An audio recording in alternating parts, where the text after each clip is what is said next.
theyeshiva.net. In last year, we began the Maamer of the Balatanya, Vayachperu avdei Yitzchak banochal in Parshas Toldos. The servants of Yitzchak dug and excavated many a well. It's Torah Ohr Parsha Toldos, Daf Chof, column 1 or page 39. In the beginning of the Maamer, we learned about the concept of the story in Bereshis. V'nohar yoytze me'eden lahashkas hasagan, u'misham yipared v'hayel arba roshim. A river flows from Eden, irrigating the garden where Adam and Chava were placed to work and toil and preserve the garden. And from there it splits into 4 individual rivers known as the Pishain and the Gichain and the Chidekel and the Pras, as explained in the previous year.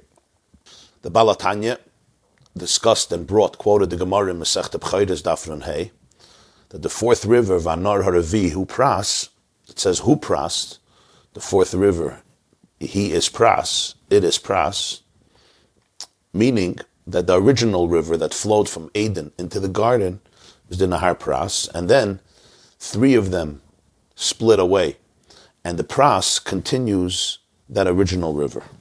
That's what the Gemara tells us in Masechta B'chaydes. And that's why the Gemara says that all the rivers are below Pras and all the wellsprings in the world come from Pras. Asks the Alter Rebbe, why is it then called Be'er Mayim Chayim, a wellspring of living water, if it's also coming ultimately, according to this Gemara, it's coming from Nahar Pras, it's coming from the river.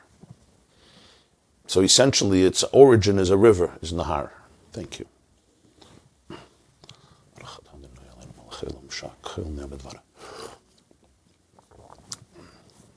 So he began to explain the concept from a spiritual perspective. That Gan 53, Nun Gimel, represents the 53 Parshias of Torah. And there's a river that flows from Eden to irrigate the 53 portions of Torah, which capture Torah Shebiksav is, of course, the main body of Torah that includes all of its commentary and all of the derivatives, which means the subsequent Svarim of Nevi'im and Ksuvim, the whole Tanakh, and the oral tradition, the Torah Shebaal Peh, that comes down and is revealed throughout the generations until this very day. What is the river that flows from Eden to irrigate the Gan? So the Balatanya explains that Chazal tell us that the first thing we do in the day is we're Mekabel El Malchus Shemayim, Shema Yisrael Hashem Elokeinu Hashem Echad Kriya Shema, which means that a person truly internalizes the idea of Achdus Hashem, the truth of the oneness, the harmony of the universe. Kula kamei kaloi chashiv and kula chad, that everything is part of oneness. Where is this oneness? Where can one experience this oneness? Where is it manifested most?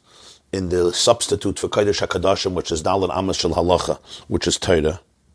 And therefore, right away in Kriya Shema, we say, Shema Yisrael Hashem Elokeinu Hashem Echad V'Hafta, and the next words are V'hayu Advarim Ha'el Asher Noichi Mitzav Chayim Alav Avecha, which is the mitzvah to learn Torah. Because Torah is the natural flow that comes from Achdus Hashem, because in learning Torah and in internalizing Torah, one can remain completely connected to the consciousness of Achdus, of oneness. So this is the V'nohar Yoytze me'eden lahashkas hasagan, as he explained. Hashem himself, the infinite, is called Eden. The river is that which flows from infinite oneness. It flows. So, when a person is Makabel El Malchus Shamayim, when a person internalizes Achdus Hashem, they allow Eden to flow into their consciousness and to flow into the Torah that they learn, so that they should be able to see in the Torah what it really is, a manifestation of Achdus Hashem. I could learn Torah, but not really get the core of Torah, the Pnimius of Torah, the divinity of Torah. But when a person gets in touch with Eden through Kriya Shema, so then the V'nohar, there's a flow from Eden, from this Achdus, from this unity, Lahashkas Hasagan, to irrigate the Gan, that it shouldn't just be seen superficially for what it is externally, but it should get the water. and all the nutrients that exist in the water, and that's basically the Torah where one can experience Achdus Hashem. But for that, you need a nahar that comes from Eden to irrigate the gan. A person could learn Torah, but it's more dry. Maybe it's intellectually stimulating, but it doesn't have, in a revealed way, in a conscious way, in a way that impacts the person, the full, infinite depth and oneness of the divinity. That's why we need the nahar to be mashka the gan, to be able to see in Torah what Torah really is. Now the Alter Rebbe continues. 1, 2, 3, 1, 2, 3, 4, 5. 6 lines from the bottom. Chaf, column 1. 6 lines from the bottom.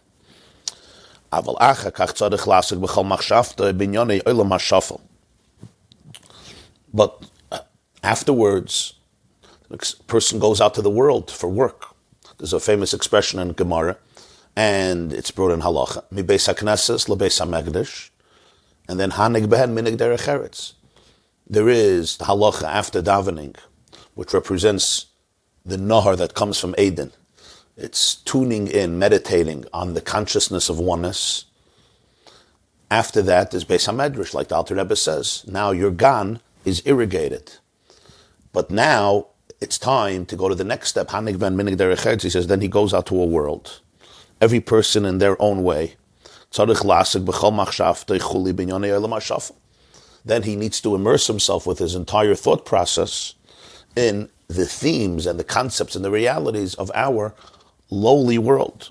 V'sheicheach kol hizbeinenuse b'kabolas malchus shamayim mipnei gashmi yizgufoi al miyut das shaloi v'yisrachik moed mepchine shahoyoloi das b'tfilose v'avedose b'toira.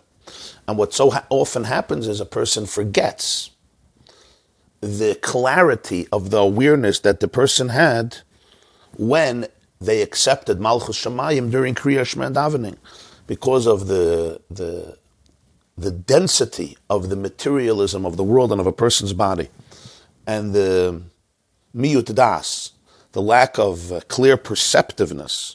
So a person can easily become excessively distant from the state of awareness and the das that the person had during the davening and during the avodah in learning. So yes, we're talking here, even a person who tunes in the morning, every morning, during Kriya Shema and Tefillah, to that truth of Achdus Hashem, and every person is capable of tuning into it to some degree, even just for a few minutes, to be able to really let go of everything and tune in to the truth that you are an ambassador of infinity in this world, that you are really an aspect of divinity, that Hashem is not a existence, but Hashem is existence, and we are all an extension, we are all part and parcel of that reality. That nothing can get in between you and God, because kula kamei kaloi chashav, everything in His presence doesn't occupy a separate reality or a separate significance. There is always oneness. But then I get distracted. I get stressed, and all anxiety and depression and laziness and fear and insecurity and all toxic emotions that some of us or most of us or many of us deal with, all a representation of this emotional distance from this place of absolute infinite empowerment. And then there's, of course, the stress of work, and there's the various temptations that a person has. Alter Rebbe says, I may have been in a very harmonious place, but then I become distant. And I have no choice, because I have to occupy my mind in new realities, and they can often get the better of me. So he says, during the davening and the Torah, there was das, there was a perceptiveness of truth, at least to a certain degree. But then the person can get very distant from this, from the das, b'tfilase v'avedase b'Torah, the das in the tefillah and the avodah in Torah. It's interesting that he says, b'tefillah v'avedase b'Torah, his avodah in Torah, and perhaps he is intimating to the fact that he spoke before, not just about learning as an intellectual exercise, which is also a great mitzvah, but that the learning is with an avodah. In other words, the learning after davening is a different type of learning, because it's a learning which is a continuation of Shema Yisrael Hashem Elokeinu Hashem Echad. It's a learning in which I'm experiencing and internalizing in my mind and in my consciousness the oneness of Hashem. So there's an avodah in this Torah. That's why Yiddishkeit has a whole other dimension, which we call mitzvahs. We were given Hashem has given us mitzvahs to engage with throughout the day. Throughout the day, one can still connect through mitzvahs. The mitzvahs, all of the mitzvahs, which mostly entail physical actions, whatever the mitzvah is, whether it's giving tzedakah, writing a check for charity, or giving tzedakah to a person in need, whether it's eating and birchas hamazon, saying, making a bracha before I eat, after I eat, whatever the mitzvah may be, all the 630 mitzvahs of the Torah. The mitzvahs, most of them are maasiyos. They're practical, they're action-oriented. He says, but essentially in their core and their source, they're hagbel l'mayla mayla. They originate in a very, very lofty divine space. But Hashem has enclosed His will in many garments, and it evolved throughout the worlds until it assumes a very practical and technical physical incarnation. Here it's putting on a mezuzah on the door, and here it's shaking a lulav, and here it's giving tzedakah, and here it's taking your grain or your fruit and tithing it and giving it to Maaser. And here it's wrapping straps around the arm, and here it's lighting a candle, and here it's separating challah. So the mitzvahs assumed a very practical and physical incarnation, because the pnimius, the core and the root of all the mitzvahs is very, very deep, he says. It's very divine. But it goes through the will of Hashem. If it was unfiltered, we had no relationship to it. It's pure infinity. So the will goes through an evolution, and he says, and it gets dressed up in kamal levushim, in different garments. But it's not like it becomes detached. It still alludes to, every mitzvah in its practical actions is still a roimez. It intimates and it alludes to the lofty level in its own source. Come on, mitzvahs tzitzis. Take, for example, the mitzvah of tzitzis. Mitzvah of tzitzis is a very physical, practical, and technical mitzvah. If I have a garment that has 4 corners, I need to attach to it fringes, which we call tzitzis. Now, what do we see? I'm wearing tzitzis. I'm wearing an arba kanfas, right? I have tzitzis, okay. So the fringes hang from the 4 corners, 8 strings on each one, 4 that are doubled. Originally, you have to put an upsil of tchelis, turquoise thread. But he says, be'etzem, inyana l'mayla ba'ila misalyayna. Tzitzis doesn't begin as a physical mitzvah of putting on fringes at the corner of your garment. Tzitzis begins as a spiritual divine energy. There's a spiritual divine energy there in the higher worlds. And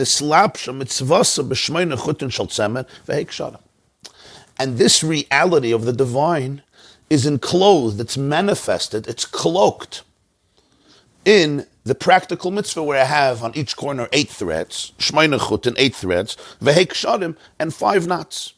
Preceding the 8 threads, right? You put in the threads into the hole at the end of the garment, and then you have what's called 5 ksharim, 5 knots, and then shmeina chut. V'lachein ha-mitzvahs loited stadach le'am avodas ha'adam l'saknem l'chavna l'mitasam. That's why the mitzvahs, they don't require the avodah of a person to fix them and to direct them to their truth. Ki mitzvahs ein tzrichas kavana. Mitzvahs don't need kavana. Lefi shehein ba'atzmam misukanim. They themselves are repaired. They themselves are wholesome. They are an evolution. They are a manifestation, an incarnation of a very lofty, deep, divine oneness with the divine, the way it comes down in a very physical way. Of course, there's a little bit, the Alter Rebbe is paraphrasing here. There's a machlokes in Gemara, if mitzvah strichas kavana, mitzvah ein strichas kavana. Literally, the question is, when I do a mitzvah, am I required to have kavanah, to have intention that I want to do this mitzvah? Or even if not, if I do the mitzvah without, sometimes you just do it. Excuse me. Sometimes you just do a mitzvah without any kavanah. I hear shofar. I didn't have kavanah that I want to do the mitzvah. I say Kriyat Shema in the morning. I didn't have to go to that. I said Kriyat Shema. Do you fulfill the mitzvah or not fulfill it? It's an argument in Gemara. Mitzvahs, Masechta Brachas, mitzvahs, kavanah. And the halachic authorities themselves argue about this. Some say that they're Isi, you need mitzvahs, they're Isi, you need mitzvahs, they're Rabbanon, you don't. There's a debate about it. Many say no, mitzvahs don't need kavanah.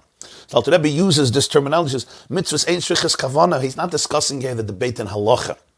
He's discussing here the concept. Mitzvahs don't need kavanah. He's using that shit to explain a spiritual truth. You don't need to help the mitzvah. You don't need to fix the mitzvah. The mitzvah can help you. It's not like the mitzvah is nebach, a dry act, devoid of any significance. But my enthusiasm and my electricity and my passion will give it a psatikun. We'll make it meaningful. We'll turn it into something spiritually exciting. He says, no, mitzvah is kavana. You need the kavana. Even if you hold mitzvah strichas kavana, the pshat is, the mitzvah doesn't need kavana. Mitzvah says, you need the kavana. You tune into the mitzvah. The mitzvah doesn't have to tune into you. It's not like I'm gonna help the mitzvah become more exciting because I'm gonna have kavana. I'm gonna be at masak and I'll find something interesting in it, a depth, a significance. The mitzvah itself doesn't need kavana. The mitzvah itself is elikus, it's divine. You can tune into that. You cannot tune into it. I could remain unmoved by it, at least on a conscious level, because every Jew is moved by a mitzvah. But on a conscious level, I could remain unmoved by it, or I can tune into it. This is discussed at length in Tanya Perek Daled. The mitzvah itself is deeper than the kavanah of the mitzvah. The kavanah of the mitzvah allows the person to be able to attach themselves to the infinity of the mitzvah. V'ha'isa ha-mitzvah. And when somebody does a mitzvah, hamshachas alakus shegoyim einem mitzad avedase, rak machmas ha-mitzvahs atzma. The alakus, the godliness that flows, that is generated through the mitzvah, is not because of my avodah, my input. It's because the mitzvah itself, my input, my kavanah, my avodah, my love, my passion, my gusto, my enthusiasm, allows me to be moved by the mitzvah. But the mitzvah itself is a likus. Mashenkin b'Torah tefillah she avodas halev tluya davka b'kavanas adam. This is unlike Torah and tefillah, which Chazal call avodas halev. The Gemara says in the beginning of Masechta Tainis, Ula avdai b'chol levavchem. You should serve Hashem with your entire heart. Ezei avodah shebalev. What does it mean to serve Him with your heart? What do you do with your heart? Zuhi tefillah. Avodah shebalev zu tefillah. Avodah tefillah. This is avodah shebalev. It's about the person. The expression is, avodah shebalev is in hearts und mit the hearts. Belev means be. When you have a prefix of a beis, it's in and with. Avodah shebalev is tefillah is in the heart and it's with the heart. That's what tefillah is. Also, Torah, what is Torah? Torah is about, especially Torah Shabbal Peh. The halach is that if I don't understand, I did not fulfill the mitzvah of Torah discussed in Magen Avram, Simen Nun and Erechayim. And the Balatanya is Hilchas Talmud Torah, Barichas. Torah Shabbal Peh, you have to understand. Torah Shabbat even somebody who doesn't understand could come and get an aliyah and make a bracha on Torah, even though they don't understand a word of Chumash. Because Torah Shabbat the understanding is of course adds to it, but Torah Shabbal Peh, the understanding is primary. That's why he says Torah and Tefillah tluya davka b'kavanas. It's all about the kavanah of the person. The Rambam has an expression in Hilchas Tefillah, I think it's Perek Daled, that Tefillah b'loy kavanah, when a person daven, ain't a Tefillah, it's not Tefillah. It's not called Tefillah. The definition of Tefillah is the human being puts himself or herself in a certain state of consciousness. It's a famous explanation of Reb Chaim Alevi, Chidush Rabbeinu Chaim Alevi, Reb Chaim Brisker. It's, I think, the second shtickle Reb Chaim and Rambam. The first one is Yisodi HaTorah Perek Hey. The second one is Hilchas Tefillah Perek Daled. He asks there a contradiction in Rambam. It's a very geschmack of words, a contradiction in Rambam. Hilchas Tefillah Perek Daled. The Rambam says that without kavanah, there's no tefillah. Later in Perek Yud, he says, you have to have kavanah, the first bracha. Magen Avram, Birchas Avos. And if you didn't have kavanah there, you have to repeat it. But the other brachas, it's better to have kavanah, but if you didn't, you could just move on. So asks Reb Chaim, there's a contradiction here. First he says in Perek Dal, without kavanah, it's b'chal not tefillah. Later he says, only the first bracha you need kavanah. Li'kuva b'di'evan. So Reb Chaim says, this is his words, treich gavne kavanah ikke b'tefillah. There's two types of kavanah in tefillah. In Perek Yud, the Rambam is talking about Pirush HaMilas, Pashat, understanding the words. The meaning of the words. So he says that you need for the first blessing. And if you didn't do it, you have to repeat it. The other brachas, even if you're just reading them, without tuning into the meaning of the words, b'di'evad your yaitza. In Perek Dal, the Rambam is not talking about the kavanah of the words. He's talking about the kavanah klalis, that the person, that there's a certain consciousness that I'm now talking to the Rebbeinu Shalom. I'm in a relationship with Hashem.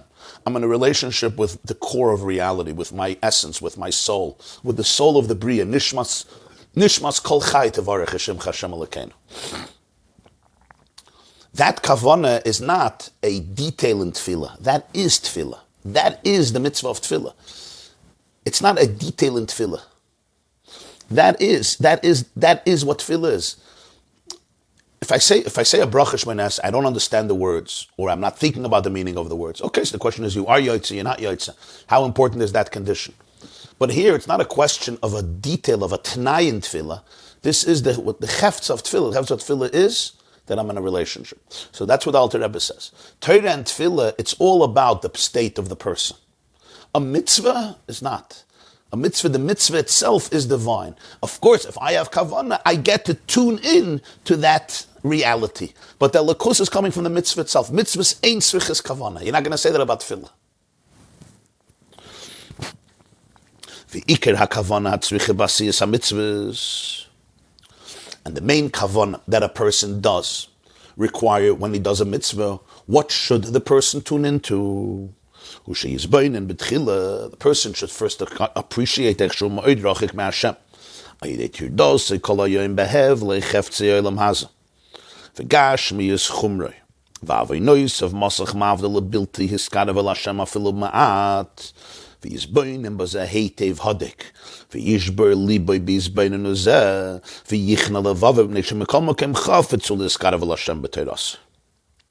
the person has to realize, first of all, become aware of the distance. Become aware how easy it is to become distant. Because we are stressed. The word is tirda, we're stressed and overwhelmed all day in various things that ultimately they represent vanity. It may be all of the objects of this world and excessive materialism and mistakes that people make, or even sins and transgressions and immoral acts, and they all become curtains, veils that separate us and don't allow us to be close to our true essence, don't allow us to be close to infinity even a little bit. A person should realize this, that this is the reality of life, this is the reality of the world, and he says, and think about it well, and break it down. And he says, and that humbles a person's heart, because this is not what we want. A person wants to be close to truth, a person wants to be close to Hashem. Now, when I have an opportunity, any time in the middle of the day to do a mitzvah, whatever the mitzvah is, I have an opportunity to do a mitzvah, this is what the person should think.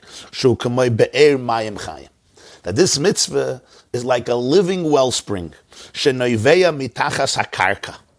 which flows beneath the surface of the earth, beneath the terrain of the earth. And as we learned before in the beginning of the Maamer from the Gemara in Brachas, Daf Nun Hey, based on Parshas Bereshis, it flows from the one river ultimately, from that one river, V'anar ha'revihu nahar pras. Sha'af al pi sha'nar einin nikra mayim chayim. Here we come to the paradox. The river itself that flows above the earth is not called in halacha mayim chayim, living water. It's not called living water. Aval, for example, you have... Unless you know it's a spring. But a lot of river water, for example, rainwater. Rainwater is kosher for a mikveh. It's a wonderful mikveh. It's not mayim shuv. So if I have a cistern and rainwater fills the cistern, it's a kosher mikveh, but it's not called mayim chayim. It's not called living water.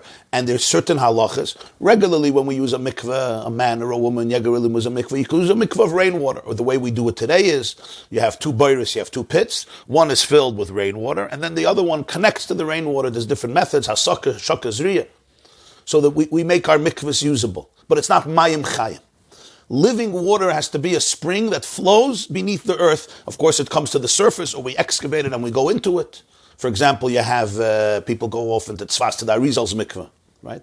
That's a living spring. We went with a group to Mezhebush, Ukraine. You remember there's the well over there, they call it the Baal Shem Tov's well. It flows over there, you see it flowing under the earth. And Rabbi Gabbai turned it into a mikveh. He now diverts part of the water into a mikveh, the coldest mikveh I ever went into. Those of you who came with us then, you remember the mikveh by the Baal Shem Tov over there. So it's recently new. Just a few years old. That's a living wellspring. I was once in Tenafly for Shabbos. I went for a Shabbaton to Chabad of Tenafly, Rabbi Shane. Built a beautiful community. So on the Shabbos morning, I asked him if I could use the mikveh. So I went into the mikveh, and it was sparkling, clean, and there was something very refreshing about the water. So I asked him, there's something unique about this mikveh. He says they were digging in order to build a mikveh. He wanted to build a mikveh there for the community, a woman's mikveh. He says, as they're digging, they bumped into a well. There was a spring. There was a spring that was flowing. So that was the mikveh. They didn't have to wait for rainwater to fill it up.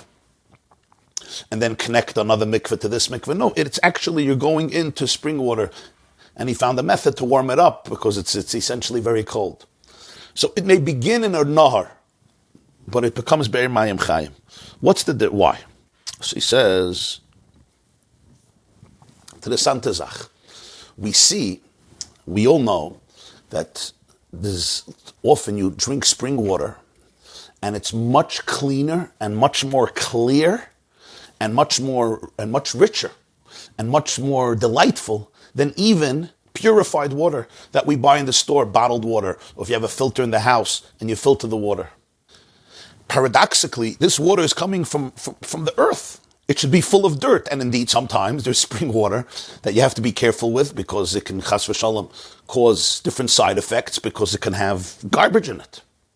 But very often, you take spring water that flows through the rocks, and it's the cleanest, purest water you will encounter anywhere on the planet, and it's also rich. It's rich in nutrients. It's good, and it's refreshing, and it's invigorating. Never mind if it's a hot summer day, it's nice and cold. So today, in science, if you study geology, there's a lot of discussion, a lot of research has been done on this. What exactly are the components of this water? But Alter Rebbe says it here in the Maamer. So he says like this. The river on top of the water is not called Mayim Chayim. So how can the well that comes from the Nahar be called Mayim Chayim? How can the child have more than the progenitor of the child? Aval hamayim hayotzim mimenu, the water that flows from the river, v'noikev, it perforates, v'hoylech oivi afer hakarka, and it travels through the thickness of the afer hakarka, of the soil and the earth and the rock below the surface of the earth. Nikr mayim chayim, that water is called mayim chayim, living water. It's literally called living water because it's like alive. It's not just the rainwater fell and now it's gathered in one place, so we call that lifeless water. Mayim chayim means it continues to flow, like a mayan hamizgaber. The fountain continues to flow with strength and with vibrancy, so that's why it's called alive. In other words, there's movement, there's motion there. So he says, but it's not just that it's moving. There's something unique. So he says,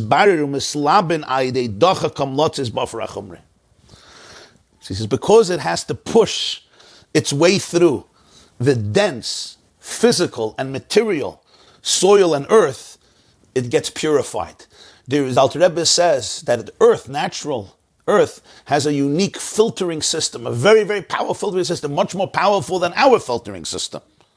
That water, which flows through the rocks, the crevices and the holes of the rock, and makes its way through them, and it's pushing, he says, it's misbarer.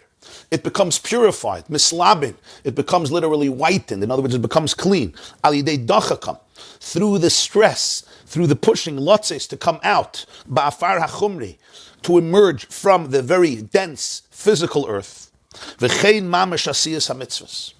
That's the very concept of engaging in the mitzvahs. The Alter Rebbe said, what should be the kavanah during the mitzvahs? Then after Torah and Tefillah in the morning, which was at Avodah Shabalev, the person can easily become stressed out by the realities of the world and can fall into temptation or fall into sin or fall into transgression or fall into depression or fall into failure or tension or anxiety. So now the person should realize that the mitzvah that I have an opportunity to do is be'er ma'yu b'chayim. It's a living wellspring which comes from under the earth. What's the comparison? It says v'chei mamash asiyas hamitzvos. K'shahoya le'bitchila b'tfilas v'avedas b'chinas nar yotzim e'edin hanal. Rak shenichse v'nelem b'soichai de gashmis chukas gufei kol hayom. Now you'll see how the whole picture comes together. In the morning we have the river. Later in the day, when you're removed from the world of Tefillah and Torah, now you get the living wellspring under the earth. In the morning, a person wakes up the way a person is supposed to wake up. You wake up fresh, and you get up and you mekabel el malchus shamayim.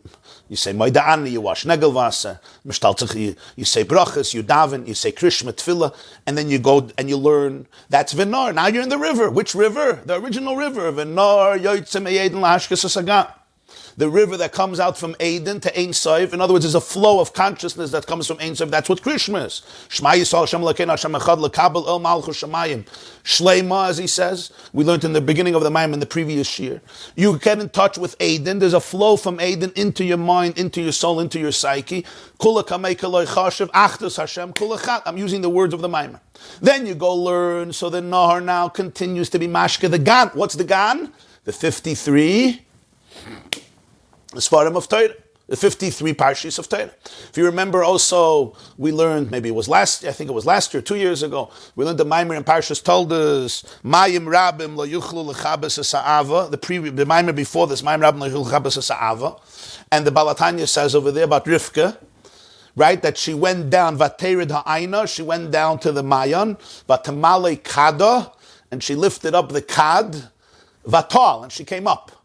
So he says kada is Chav Dalet Svarim of Torah, because they originate in the Mayan, and then she brings it up.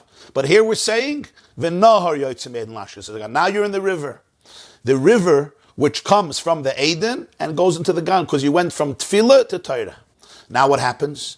Now you go under the earth. Now you leave the world, you leave the oasis of Torah and Tefillah, and where do you end up? You end up under the earth. In the middle of the day, you're like, Oyri boine shalayla.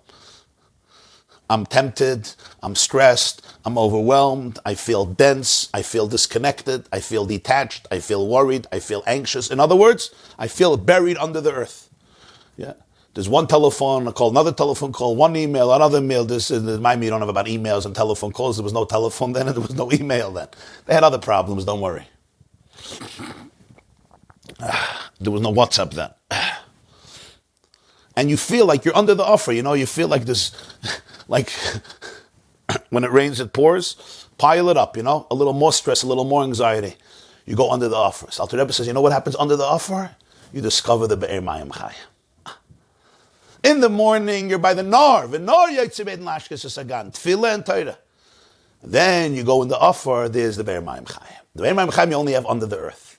A living wellspring comes from under the earth. It's not the ocean. It's not the river. It's not the pond. It's not the rainwater. Unless, of course, it's a wellspring that came up, but it's from under the earth. That's what it is. Das Akter. In the beginning, you had a Nar Yotzim Eden. What's better? And I just want to say, like all these Maimarim, you have to apply it to your life.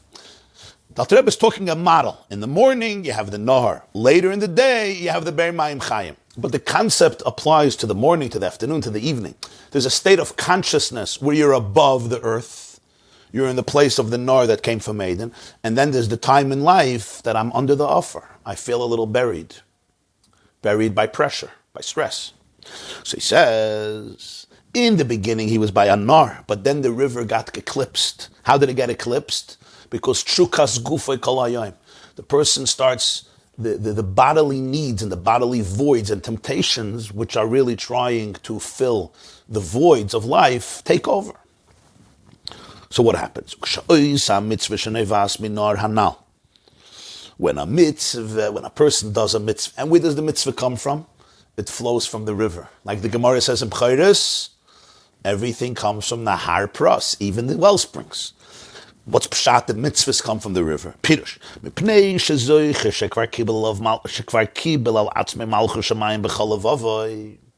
The person remembers that in the morning he accepted on himself Malchus Shemayim with his whole heart. And that's why he's doing the mitzvah, because he wants to continue that. There should be a continuing from the Oil Malchus. Even though now he doesn't experience that river, that flow from Eden. Remember, he's under the earth. He's stressed out. But he relies, his heart relies on the fact that in the morning he made a commitment in his heart to serve Hashem be'emes. Even though now he's not up to it, he's not feeling it, he's not in tune to it, but he can trust the conviction that he has from the morning. Now the mitzvah becomes a living wellspring.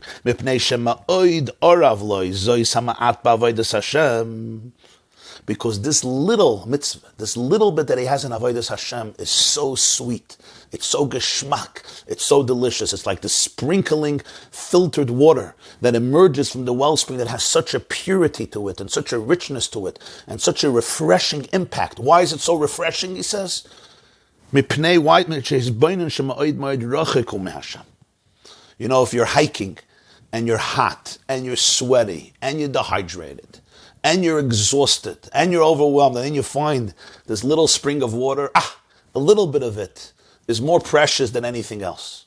So he says, when the person realizes in their distance, in their anxiety, in their stress, that they could connect to something absolutely real and infinite, he says, ma'od masuk. It's so delicious. It's so geschmack. As we said, there's something special about spring water that you won't have in any other water in the world. Why? Because it's under the earth.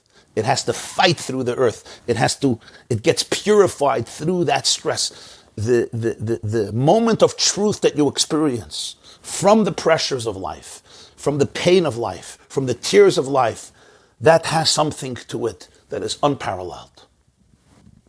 So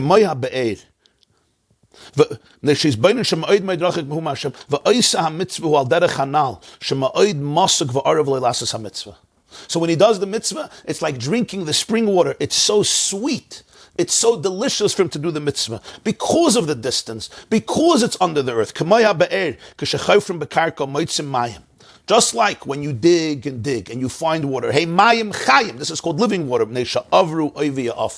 Because they had to struggle through the density of the earth. This is not water that you take for granted. This is not an open source of water. It rains into your mouth. It's right there. No. This is water that struggled. This is the water that struggled. It's the water that comes from struggle. And that water has a different freshness to it. And the same is true in a person's life.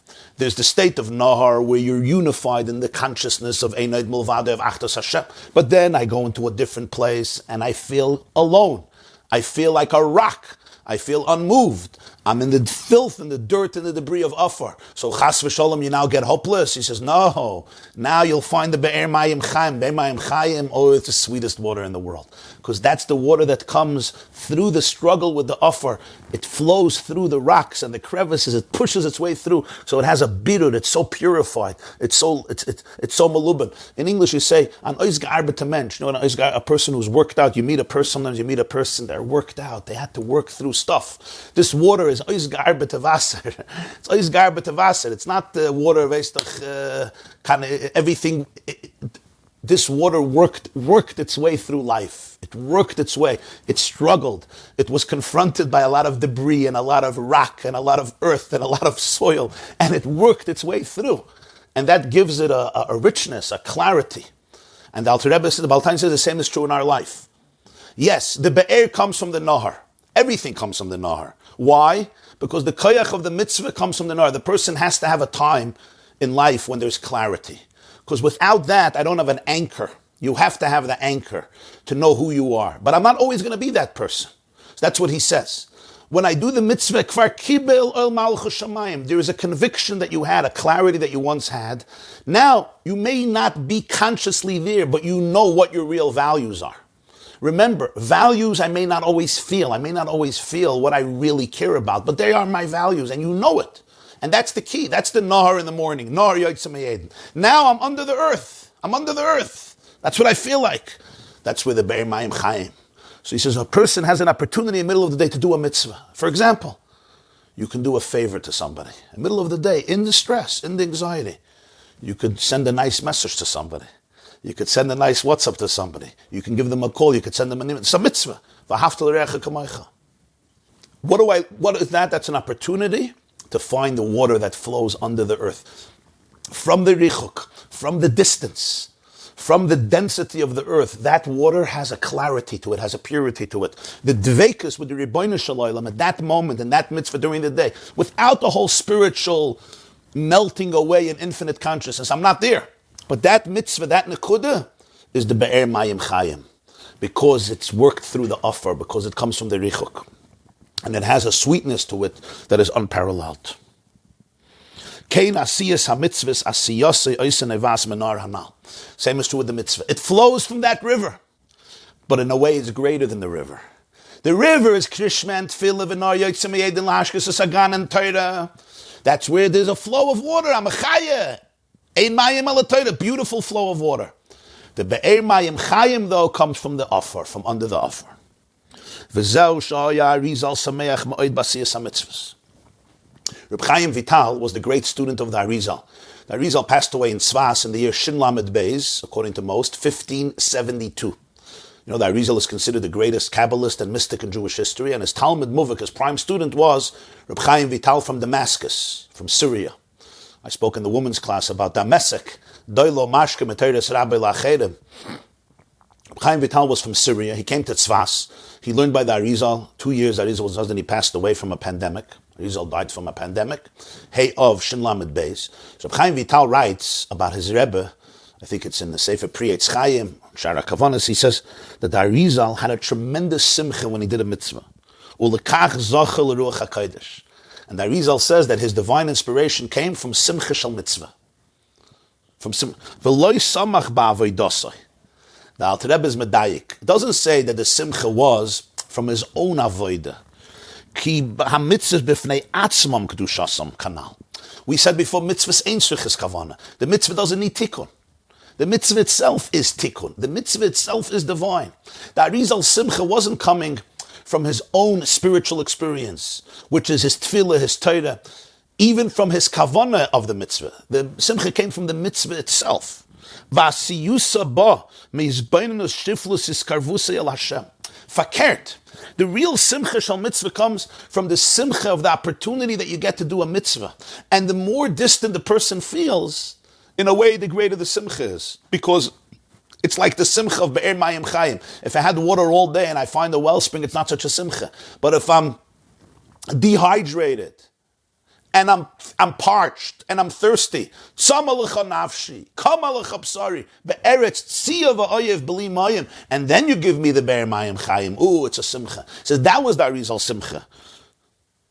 Shazui midas anova be'emes. This is what real humility is. It says by Moshe that he was the humblest person. When Chazal said you should be humble before every person, the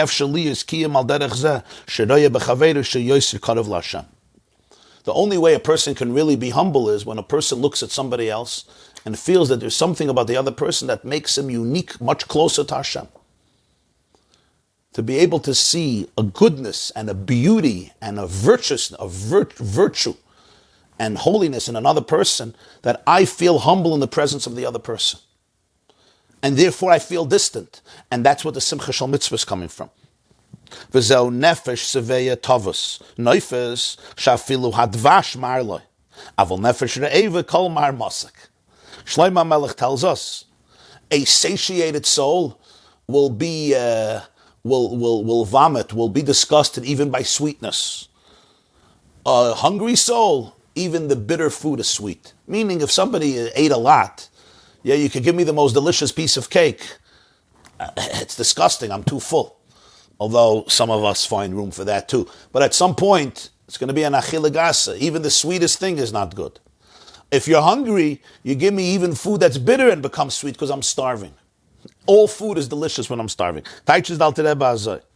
When somebody feels spiritually satiated, so then even the sweetest of the sweet they don't appreciate. But when somebody is thirsty, when somebody is hungry, then even the bitter becomes sweet. Pirush be'er mayim chayim hanal. That's the be'er mayim chayim. The little water that comes from the earth, the little trickle is so sweet. How do you get to it? You have to dig through the earth of your own body. You have to take a shovel and dig through the offer of your guf. A little water comes out. Mesukim, they are so sweet. They are so delicious.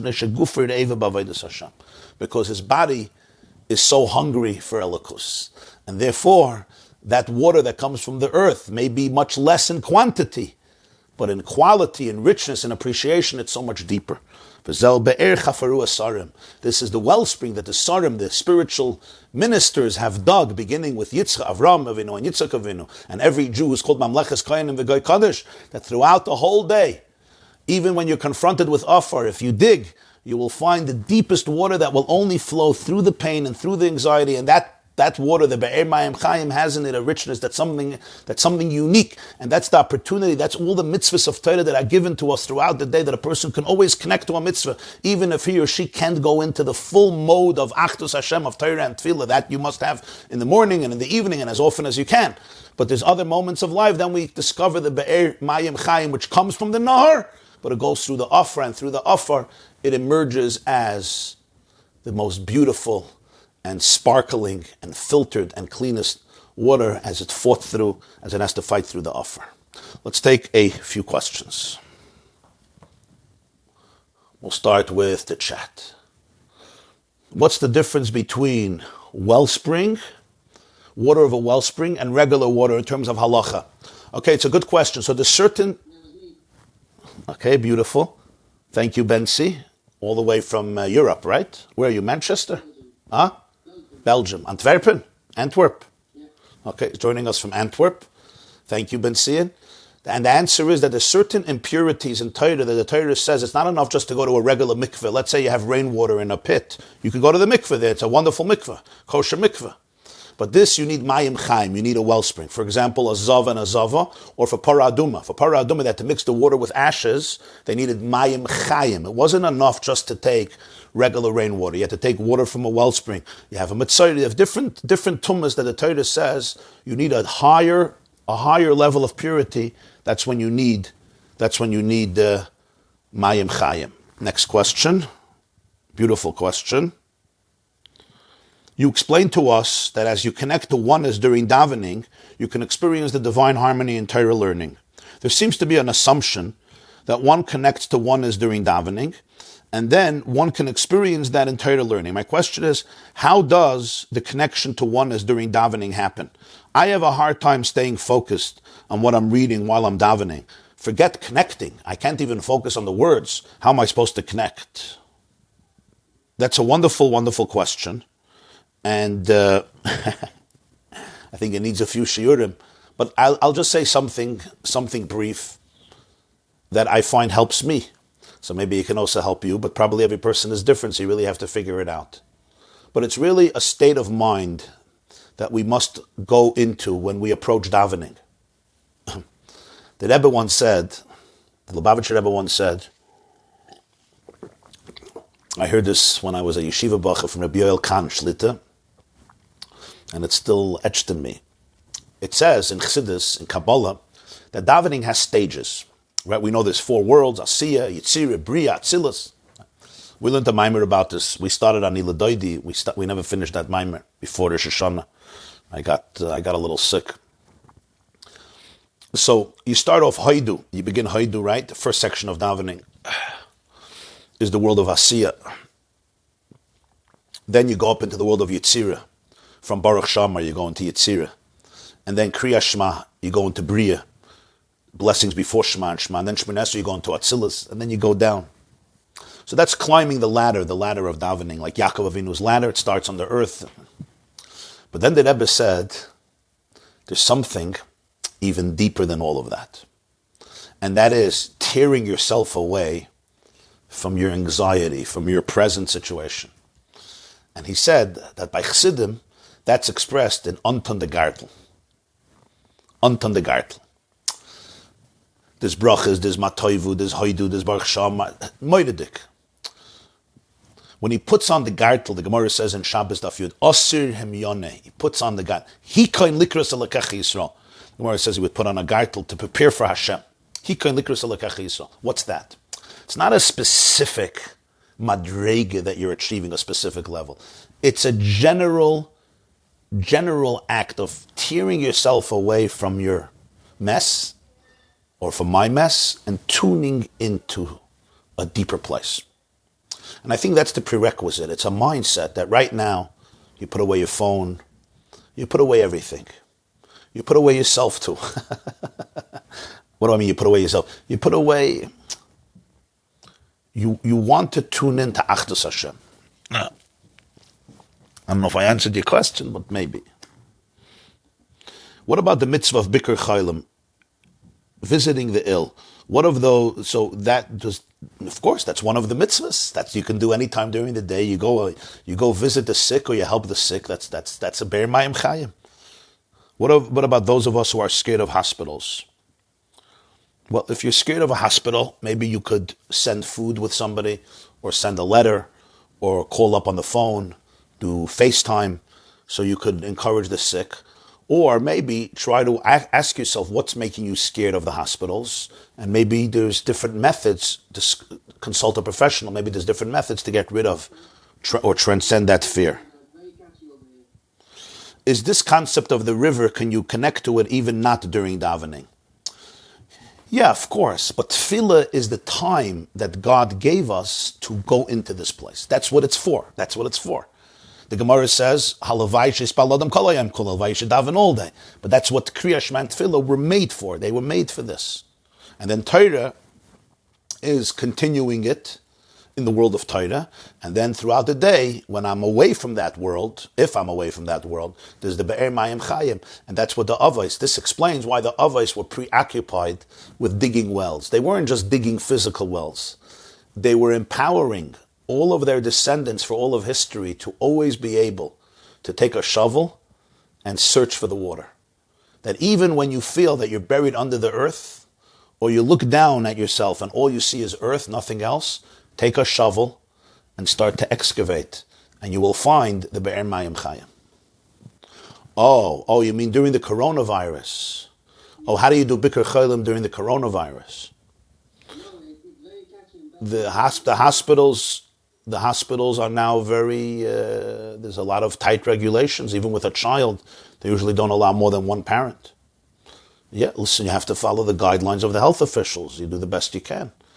If you're vulnerable, if you're vulnerable, chas v'shalom, your immunity or a certain age, you have to be very careful now, of course. Okay? Everybody should be healthy and stay healthy. This class is brought to you by theyeshiva.net. Please help us continue the classes. Make even a small contribution at www.theyeshiva.net/donate.